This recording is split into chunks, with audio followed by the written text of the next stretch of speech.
Hey everyone, this is Khalil once again, and today we are going to learn about verbs, how many types of verbs, and some details about those types. So let's start. The definition of verb is something like this. Verb is a word that shows an action or state. Now what does it mean? See these examples. She sings very well. Yep. In this sentence, the word sings is an action verb. You can see this action, you can see the movements. However, in this sentence, she is a singer. We do not have any action, but still we have a verb. And this verb is a state verb. These two types of verbs are the basic types, and you must have an idea that how many times we read sentences in which we do not have any action verb, but we do have a state verb. So this part of the definition is always missing when we are teaching verb to our students. And this creates a lot of confusions because they have in their mind that verb is a word that shows an action, and then they are not able to underline or find out the verb in sentences like these. So come on, let's move forward and see what are the 9 types of verb. The first is action verb, then state verb, transitive verbs, intransitive verbs, auxiliary verbs, modal verbs or modal auxiliary, phrasal verbs, regular verbs, and irregular verbs. Most of these types are quite simple. You will get them very fast. So come on, let's understand all these with few examples. Let's start learning about the types of verbs. The first is action verb, the words that show actions. Like he jumps, I eat, they play. Jumps, eat, and play are action verbs, right? Okay, got it. The second type is state verb. As the name shows that state verbs do not show any action. They are still. They are stative. But when do we use them? State verbs are used to show the thoughts or opinions like I agree, I disagree, she believes, he thinks, or feelings or emotions like I love pets, I hate pets, she wants, he likes, and so many words like this. Senses and perceptions like the food smells good, you look good, I feel cold, and so on. Then we have possessions. To show the possessions, again, we cannot use any action verb. We need some state verb, that is have, has, or had. For the present tense, we use has and have according to the subject. With third person singular, use has, and with all other subjects, use have.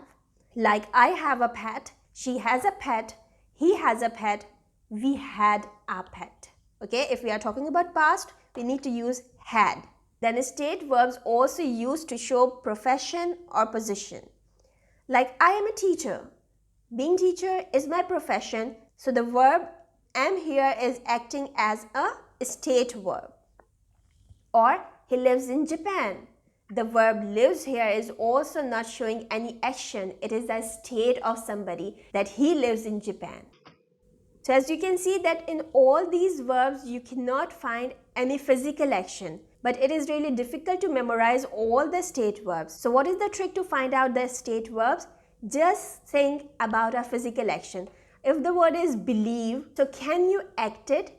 Can you think of an action that can demonstrate the verb believe or agree or want? So if you find out any sentence in which you need to underline a verb, whether it's a state or action verb, just think a little that is the verb is showing an action or simply a state, and you will get it right for sure. Now come on, let's move on to the next type of verb. Intransitive and transitive verbs, they are more simpler. Intransitive verbs are verbs that do not need a direct object. Like she laughed. She laughed is a complete thought, a complete sentence. We do not need to give the reason that why she laughed. Or I read, or he drives. In these sentences, we do not need a direct object. However, in the transitive verbs, we need a direct object after the verb. Like I love. I love, what do I love? I need an object to be here. So this sentence is not completed. However, if I write it like this, I love my country.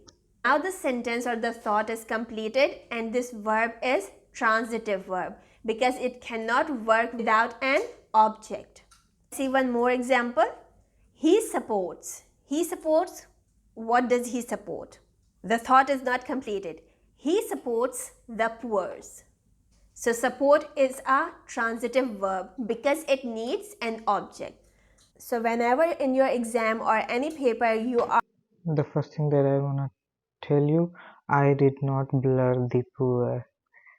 That was already blurred. I don't know why. asked to underline or mark intransitive and transitive verbs, so look for the verb that whether it needs an object to give a complete sense or it is already completed. Sometimes it may happen that a verb is transitive as well as intransitive. Like, he left the city. Here the verb left is transitive. If I say he left, what he left, right? But if I use the verb here in this sentence, after finishing his work, he left. Now in this sentence, the verb left is giving the sense without an object as well. So this is intransitive. The next step that we are discussing here is auxiliary verbs.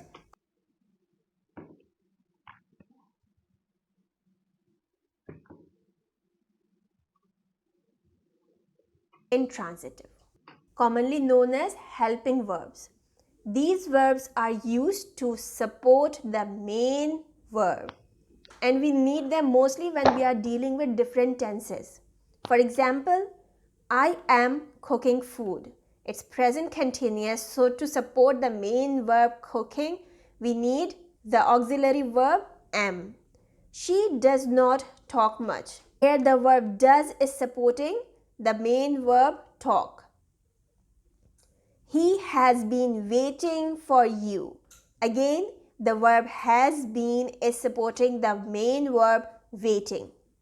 The three most common auxiliary verbs are be, do, and have in their different forms. The different forms of verb be are is, am, are, was, were, been, and being.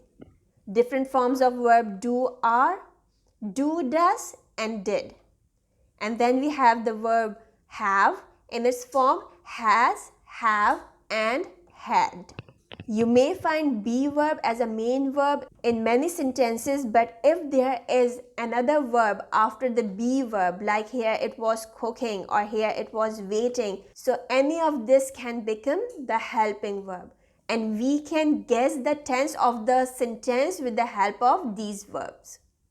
The next type of verb is modal verbs.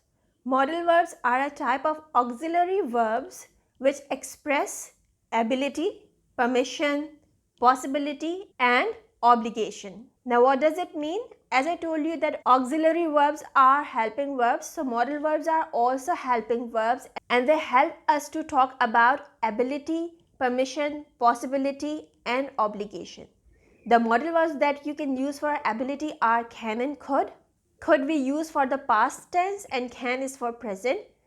I couldn't sing well, but now I can.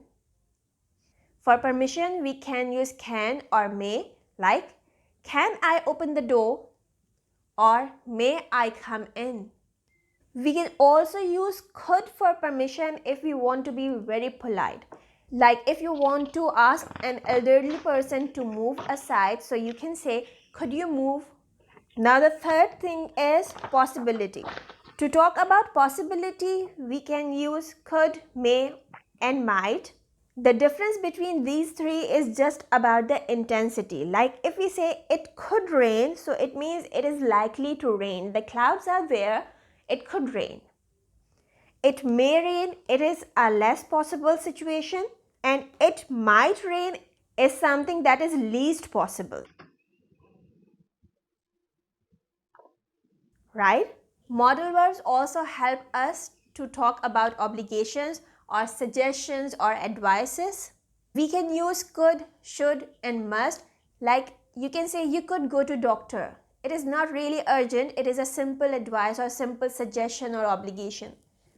You should go to doctor, it is something that somebody is saying strongly. And you must go to doctor, it means that there is no other way. You need to visit the doctor right now, right? So could, should and must can be used in sentences when you are talking about obligations or suggestions or advices depending upon the urgency of the situation, right? As we all know that all verbs have three different versions: present, past and past participle. So the 7th and 8th category depend on this. At number 7 we have regular verbs. Regular verbs need the addition of ed at the end of them to be used in past or past participle tense. Like the first form of verb or the present form is walk. The past is walked with ed and the past participle is also walked with ed. The verb is watch, the past form is watched, and the past participle is also watched. So the verbs that follow this pattern are called regular verbs. However, if the verbs do not follow this rule or this pattern, they are called irregular verbs, like eat, ate, eaten. The past and the past participle form are totally different. Drive, drove, driven. There are lots and lots of examples of both type of verbs, but when we introduce verbs to children, we go for regular verbs first and then we move on to irregular verbs, because there are some really common verbs that are irregular, like eat, drink, drive, and so on. Go and And now gone. we have phrasal verbs. Phrasal verbs are made up of several words together, usually with the combination of a verb plus preposition or a verb plus an adverb. For example, take off, put on, melt down, put up with, get away with. Now, this is something difficult for the students or for non-native English speakers, because phrasal verbs have no rules. They have multiple meanings, they cannot be self-constructed, and we need to memorize them. Like for the phrasal verb take off, you can also take off your shoes, and the plane also takes off when it flies, right? So to use phrasal verbs correctly and to understand their meaning, we need to prepare ourselves or our students to use them properly, because you cannot use these words with their literal meanings. So that's all for today's video. I hope it would be useful for you. Soon I will try to make a separate video around. Okay, so that was it. I also made the. I also write. I also write. I have written. I also have written the notes, and you can see my notes. Everything irregular verbs, phrasal verbs, take off, put on, melt down, everything. So that's it for today's video. The verbs and types of verbs. Thanks for watching, and bye. See you later.